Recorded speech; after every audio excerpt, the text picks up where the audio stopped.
Hello everyone and welcome to the third tutorial of SwiftUI. In this lesson we are going to learn on how to create different basic shapes. So let's get started.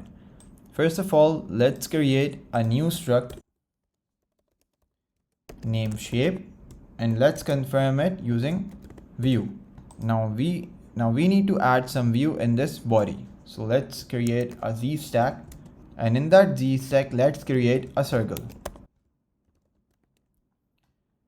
Now circle is not being displayed because in a content view which is being rendered has no struct named shape. So let's remove this code and let's add shape to it. After adding shape, we can see that we have circle drawn. Now if we need to resize any shape, you will add dot frame to it, and then you'll add width and height.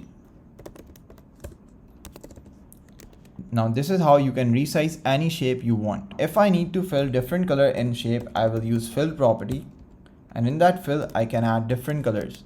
So let's say if I need a green circle, I'm going to add green to it. Now let's say if I had a rectangle, so I can add a rectangle to it, and I can give again frame with width 300 and height 300. And if I need to fill it with different color, I can fill it with any color I need.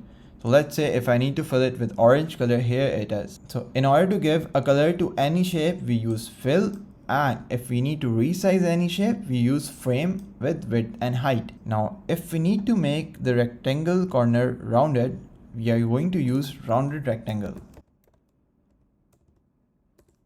Rounded rectangle need argument to satisfy it, and that argument is corner radius. So let's add a corner radius to it.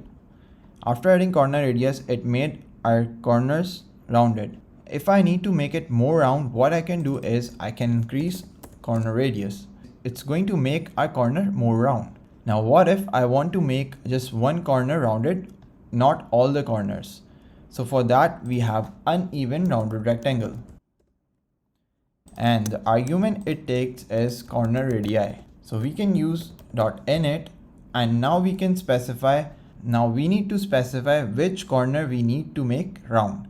So if I need top leading to be rounded, what I'm going to do is I'm going to add top leading, and in that top leading I'm going to specify its round corner radius.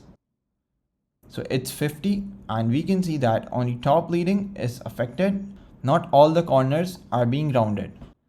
So now if I need to make top trailing corner to be more rounded than top leading, so I'm going to add top trailing, and I'm going to give 100.0. So this will make our top trailing more round than top leading. So these were a few examples of shapes. Furthermore, you can use capsule and ellipse, but these were the few shapes which are commonly used.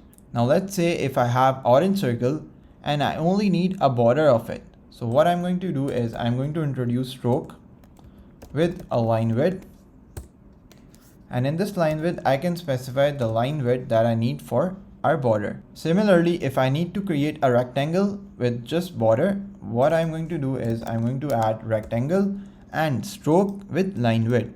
So the stroke with line width creates a stroke at the border, and it will fill that stroke line with the color that we have added after stroke. So we can change line width by using line width property inside stroke. Thank you so much for watching. I hope you learned the basic shape and its functions. We will be diving into advanced lectures of how to draw a path and complex shapes. Stay tuned for more lessons.